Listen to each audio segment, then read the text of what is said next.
பூஜ்யாய ராகவேந்திராய சத்ய தர்மரதாய ச பஜதாம் கல்பவ்ருக்ஷாய நமதாம் காமதேனுவே. கிருஷ்ணாய வாசுதேவாய தேவகி நந்தனாய ச நந்த கோபகுமாராய கோவிந்தாய நமோ நமः. ஐந்தாவது வேதம் என்று போற்றப்படும் மகாபாரதத்தில் உள்ளடங்கிய மிக உயர்ந்த விஷயமான ஸ்ரீமத் பகவத்கீதை பார்த்து வருகிறோம். இப்போ 4வது அத்தியாயம். இதில் இதுவரை 19 ஸ்லோகங்கள் பார்த்துள்ளோம். 4வது அத்தியாயத்தில் 20வது ஸ்லோகம். தக்வா கர்மபலா சங்கம் நித்ய திருப்தோ நிராஸ்ரயः கர்மண்ய விப்ரவிருத்தோபி நைவ கிஞ்சித் கரோதிஷா. இது 4வது அத்தியாயத்தில் இருக்கக்கூடிய 20வது ஸ்லோகம். யார் ஒருவர் தான் செய்கின்ற விஷயத்தில் கர்மங்களில் எந்த விதமான பலனையும் எதிர்பாராது அந்த பற்றுதலை விட்டவர்கள், பற்றுதலை துறந்தவர்கள் யார் இருக்கிறாங்களோ, அதாவது எப்படின்னா, இது கிடைத்தால் இதை செய்கிறேன் என்கின்ற நிலை இல்லாமல் இறைவன் நமக்கு எதை தருகிறானோ அதை விரும்பி ஏற்கக்கூடிய ஒரு மனநிலை. இப்படி இருந்து விட்டால் வாழ்க்கையில் துன்பமே இல்லை. துக்கம் வருதா, அதற்கு காரணம் பகவான் இல்லை, நாம் ஏதோ பூர்வ ஜென்மத்தில் செய்த பாவத்தின் விளைவாக இந்த கர்மத்தை அனுபவிக்க வேண்டி இருக்கிறது என்கின்றது மனோநிலை. எவ்வளவு துன்பம் வேண்டுமானாலும் கொடு இறைவா, அதை தாங்கக்கூடிய சக்தியை எனக்கு கொடுத்து விடு. இப்போ இன்னைக்கு நான் சுகமாக இருக்க வேண்டும், இல்லை துக்கமாக இருக்க வேண்டும் என்பது எனது கையில் இல்லை, பகவான் எனக்கு தருவது. அதற்கு முழுமையான காரணம் என்னுடைய வினை பயனே என்று அறிந்தவர்கள் ஞானிகள். அப்போ வரக்கூடிய செய்யக்கூடிய கர்மத்திலும் சரி, அதன் மூலமாக கிடைக்கக்கூடிய பலனிலும் சரி, எந்த விதமான பற்றுதல் இல்லாதவர்களே ஞானிகள் அப்படின்னு இந்த இடத்துல சொல்றாங்க. அதே மாதிரி இந்த ஞானிகளுக்கு எப்படின்னா, எப்பவுமே அவர்களுக்கு ஒரு திருப்தி அப்படின்னு ஒரு மனநிலை. என்ன அவரிடம் இருக்கிறதோ இது இறைவன் கொடுத்தது, ஆஹா சந்தோஷம், இதை வைத்துக்கொண்டு அற்புதமாக வாழ முடியும் என்கின்ற அந்த செல்ஃப் சாட்டிஸ்ஃபேக்ஷன் அல்லது கண்டென்ட்மெண்ட். என்கிட்ட என்ன இருக்கோ அதை வைத்துக்கொண்டு என்னால் திருப்தியாக வாழ முடியும் அப்படின்னு சொல்லிட்டு. ஏன்னா அந்த தேடுதல் இன்னும் இன்னும் இன்னும் அப்படிங்கிற ஒரு எண்ணம் இருக்கிற வரையிலும் அதற்கு எல்லையே இல்லை. எங்கேயாவது ஒரு முடிவு அப்படின்னு சொல்லிட்டு இருந்தால் தான் அதை நோக்கிய பயணம் இருக்கும். அந்த எல்லையே இல்லை அப்படிங்கும்போது சாகிற முதல் நொடி வரை எதையோ ஒன்றை தேடி தேடிக்கொண்டே கடைசியில் அதை முழுமை பெறாது இந்த வாழ்க்கையை முடித்து கொள்கிறார். அப்ப ஏதோ ஒரு இடத்துல நிறைவு அப்படின்னு சொல்லிட்டு, ஆண்டவன் நமக்கு என்ன கொடுத்திருக்கிறாரோ அதை வைத்துக்கொண்டு எப்படி வாழ்வது அப்படின்னு சொல்லிட்டு அந்த திருப்தி வாழ்க்கையில மிகப்பெரிய ரகசியம். இந்த திருப்தி ஒன்று வந்துட்டா சோகமே இல்லை. சதா சர்வகாலமும் ஆனந்தமாக இருப்பதற்கு உண்டான சூக்ஷ்மம் இதுவே. அதே மாதிரி சுதந்திரமாக விளங்குபவனாக ஆகிறார். யாரையும் டிபெண்ட் பண்ண தேவையில்லை. ஏன்னா ஒருத்தரை நாம் டிபெண்ட் பண்ணும்போது அவர்களிடத்திலிருந்து நாம் ஏதாவது எதிர்பார்க்கிறோம். அப்ப என்னாச்சு, இறைவன் கிட்டையே நாம் எதையும் எதிர்பார்க்காத இந்த ஞானியானவன் நம்மை சுற்றி உள்ள மனிதர்களையா டிபெண்ட் பண்ண போறார். அப்போ முதல்ல மற்றவர்களை நம்பி வாழாது இறைவனை மட்டுமே நம்பி வாழ்ந்து அவன் எதை கொடுத்தாலும் அதிலே திருப்தி உட்டு, அப்போ இந்த மாதிரி யார் ஒருவர் தன்னுடைய வாழ்க்கையை நகர்த்துகிறார்களோ அவர்கள் எந்த காலத்திலும் இந்த பலன் எனக்கு கிடைக்கும் என்கின்ற ஒரு ஆசையினால் எந்த செயலையும் தன்னுடைய வாழ்நாளில் செய்வதில்லை. அதுதான், எதிர்பார்த்து எந்த காரியத்தையும் செய்வதில்லை. நான் ஏற்கனவே சொல்லியிருக்கேன், ஒரு காரியம் நடக்கிறது என்றால் அது நம்மால் நடக்கிறதா அப்படின்னு பார்த்தோம்னா இல்லை. ஏன்னா தலை முதல் கால் வரை பகவான் நமக்கு கொடுத்தது. அதை இயக்கும் சக்தி அவன் கையில் இருக்கிறது. அப்போ என் தேகத்தை இயக்கி அவனே இந்த காரியத்தை செய்விக்கும் பொழுது அந்த காரியத்தை செய்தவன் அவன் தானே தவிர நான் இல்லை. காரியமே நான் செய்யவில்லை என்று சொல்லும் பொழுது அதனால் விளைகின்ற பலன் மட்டும் எந்த விதத்தில் எனக்கு சுகத்தை கொடுக்கும், இல்லை நான் எதிர்பார்க்க முடியும்? கொஞ்சம் பாருங்க. அப்போ இந்த உண்மையை அறிந்தவன் எந்த காலத்திலும் பலன் விரும்பிய காரியத்தை என்றும் செய்வதில்லை அர்ஜுனா அப்படின்னு சொல்லிட்டு ரொம்ப அற்புதமான விளக்கத்தை, நாம எப்படி வாழ வேண்டும் என்கின்ற மிகப்பெரிய தத்துவமே இந்த ஸ்லோகத்தில் அடங்கி இருக்கிறது பக்தர்களே. அடுத்த ஸ்லோகம் 21, 4வது அத்தியாயம். நிராசீர் யத சித்தாத்மா தக்த சர்வ பரிகிரக சாரீரம் கேவலம் கர்ம குருவன் நாப்னோதி கில்பிஷம். இது 4வது அத்தியாயம் 21வது ஸ்லோகம். ஞானியினுடைய லட்சணத்தை கூறிக்கொண்டு இருக்கிறார். இந்த நிலையில் இருப்பவர்களுடைய மனம் எப்படி இருக்கும் அப்படின்னா, எதை கண்டும் இது வேண்டும் அது வேண்டும் என்கின்ற அந்த வேட்கைக்கு உட்படாது முழுமையான கட்டுப்பாட்டுடன் இருக்கக்கூடிய மனநிலையை கொண்டவர் இந்த ஞானிகள். அதே மாதிரி இந்த உலகத்தில் என்னுடையது இது அப்படின்னு சொல்லிட்டு பாருங்க, அகங்காரம் மமகாரம். இப்போ எல்லாருடைய மனதிலும் இது என்னுடைய வீடு, என்னுடைய பணம், என்னுடைய குடும்பம், என்னுடைய மக்கள் என்கின்ற அந்த என்ன சொல்லுது, உறவுகளில் அந்த பந்தங்களில் இருக்கின்ற அந்த மாயை என்கின்ற சிக்கலுக்குள் இருந்து வெளிவராது இருப்பாங்க இல்லையா?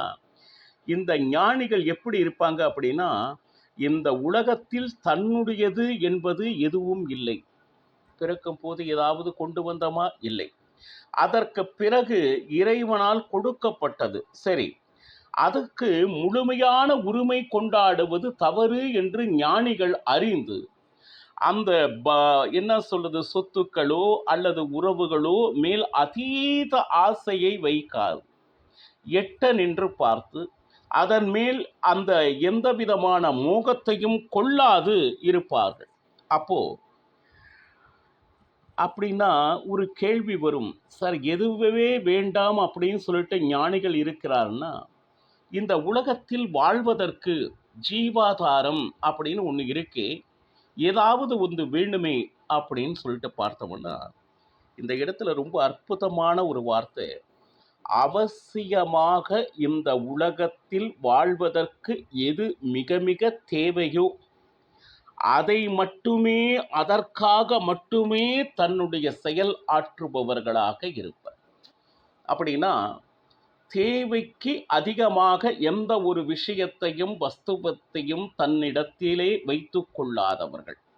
ஏன்னா அது இருந்தால் மற்றவர் பொருளை களவாடிய குற்றம் ஆகும் அப்படின்னு நினைப்பவர்கள். எவ்வளவு இன்றைக்கு வேண்டுமோ அதற்கு உண்டான பொருளை மட்டும் சம்பாதிப்பதில் கவனத்தை செலுத்தி மிகுந்த நேரத்தில் இறைவன் வசம், அவனுடைய மகிமை வசம், அவனுடைய நாம சங்கீர்த்தனம் பக்கம் சாதனைக்காக செல்பவர்கள் ஞானிகளாக இருப்பர் அப்படின்னு சொல்லிட்டு, அப்போ இந்த மாதிரி வாழ்க்கையை வழி வகுத்து அதன்படி செல்பவர்களுக்கு எந்த காலத்திலும் பாபம் அப்படிங்கிற ஒரு விஷயம் அவர்களை அண்டுவதே இல்லை. ஏன்னா ஒரு வேட்கை இல்லை, அதற்காக எந்த விதமான தவறுகளும் செய்வதில்லை, மற்றவர்களை தண்டிப்பதில்லை, கோபம் இல்லை, குரோதம் இல்லை. அப்போ தனக்கு என்ன வேண்டுமோ அதை மட்டுமே சம்பாதித்து அதில் தன்னிறைவு பெற்று மீது இருக்கின்ற முழு நேரத்தையும் இறைவனுக்காகவே செலவிடுபவன் ஞானி ஆகிறான். அப்படி இருக்கும்போது வாழ்க்கையில பாபம் அப்படின்னு சொல்லிட்டு இவர்களை என்றுமே அண்டுவதில்லை அர்ஜுனா அப்படின்னு சொல்லிட்டு. அதாவது நாம் இந்த வாழ்க்கையை கடக்கும் பொழுது புண்ணியம் பாபம் அப்படின்னு சொல்லிட்டு 2 விஷயத்தையும் சம்பாதித்து கொண்டே கடந்து வருகிறோம். ஆனால் வெகு விரைவில் பாபமானது நம்மை அண்டிக் கொள்கிறது. நம்மை அறியாமல் செய்கின்ற பல செயல்கள் தவறாக அது பாபமாக நம்மிடையே வந்து செல்கிறது. இன்னும் சொல்லப்போனால் நாம் புண்ணியம் செய்வதே மிக மிக மிக அரிது அப்படின்னு. ஒருவேளை ஏதாவது புண்ணியகரமான ஒரு காரியம் செய்தால் அதை நான் தான் செய்தேன் என்று 4 பேரிடம் சொல்லி அதன் மூலமாக வருகின்ற பலனையும் இழந்து விடுகின்றது. ஞானியானவன் இந்த செயல்களில் என்றுமே ஈடுபடுவதில்லை. ஏன்னா இந்த காரியம் அவன் செய்தான், இந்த பலனுக்கும் எனக்கும் எந்த சம்பந்தமும் இல்லை என்று தள்ளி நின்று வேடிக்கை பார்க்கிறான்.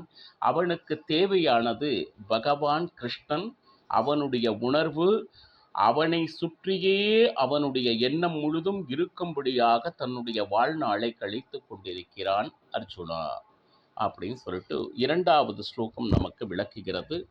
அடுத்து ஸ்லோகம் 22. யத்ருச்சா லாப சந்துஷ்டோ த்வந்தவாதிதோ விமத்சரஹ சமசித்தாவ் அசித்தௌச்ச கிருத்வாபீன நிபத்யதே அப்படின்னு சொல்லிட்டு பாருங்க. நாம் அமைதியாக இருக்கலாம். நம்மை தேடி ஏதாவது ஒரு திரவியம் வருகிறதா, அப்போ வந்ததில் திருப்தி அடைந்து ஒரு சிலர் இருக்காங்க அவதூத்த நிலை அப்படின்னு சொல்லிட்டு சொல்லுவோம். அவதூத்தன்னா இந்த லௌகீக மயக்கத்தில் இருந்தெல்லாம் விடுபட்டு உறவுகளை எல்லாம் களைந்து வீடின்றி வாசலின்றி இறைவனே கதி என்று அவர்கள் பாட்டிக்கு போயிட்டு இருப்பார்.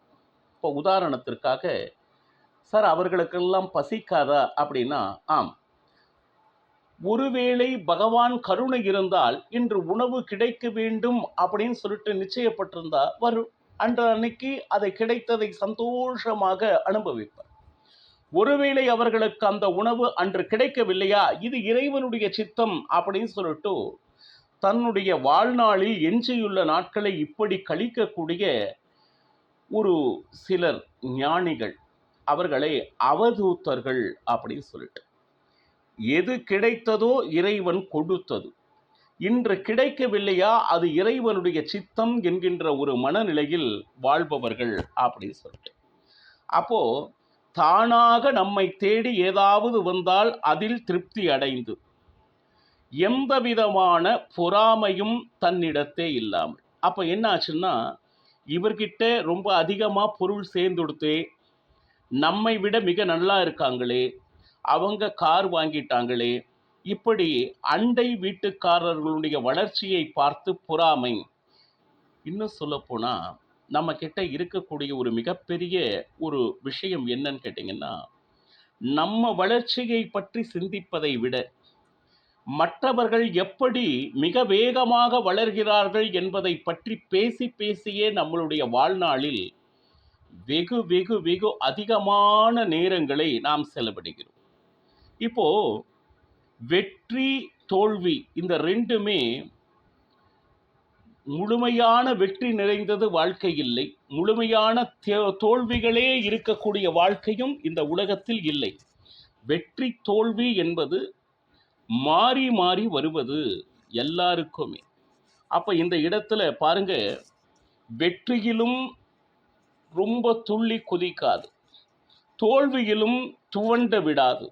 அதை எப்படி சரிசமமாக தன்னுடைய வாழ்க்கையில் சரிசமமாக பார்க்கும் சக்தியை எவன் பெறுகிறானோ அவன் பாருங்க, எந்த செயலை செய்யும் போதிலும் அந்த செயலினால் வருகின்ற பலன்கள் போதிலும் எந்த காரணத்திலும் அவனுக்கு பாதிப்பு அப்படின்னு சொல்லிட்டு.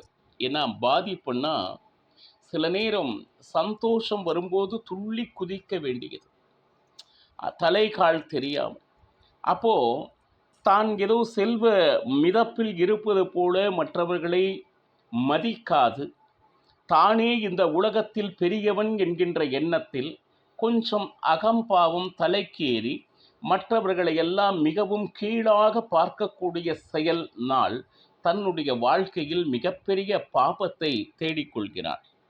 மாறாக அந்த செல்வத்தை இழந்த நிலையில் பார்த்தோம்னா, இந்த உலகத்தில் எனக்கு வேறு யாருமே இல்லை, இறைவனும் என்னை கைவிட்டு விட்டான், நான் நிர்கதி ஆனேன், இனி வாழ்வதில் எனக்கு எந்த விதமான பிடிப்பில்லை என்று வாழ்க்கையில் என்ன சொல்வது, கடை கோடியில் யாருமே இல்லை என்கின்ற ஒரு தவறான நினைப்பில் துவண்டு விடுகிறான். இவ்வளவுதான் என்னுடைய வாழ்க்கை, இது முடிந்தே விட்டது அப்படின்னு சொல்லிட்டு.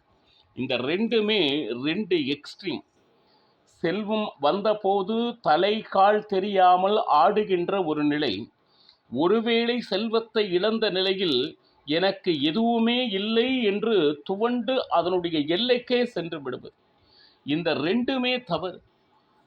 செல்வம் வந்த போதும் இழந்த போதும் இது இறைவனுடைய சித்தம் என்று அறிந்து அதை எவனால் சமநிலையில் பார்க்க முடிகிறதோ அவனே ஞானி என்று கீதாச்சாரியான் அர்ஜுனனுக்கு விளக்கி கொண்டிருக்கிறார். மேலும் ஸ்லோகங்களை நாளையும் பருகலாம். சர்வம் ஸ்ரீ கிருஷ்ணார்ப்பணமஸ்து. ஹரே ஸ்ரீனிவாசா.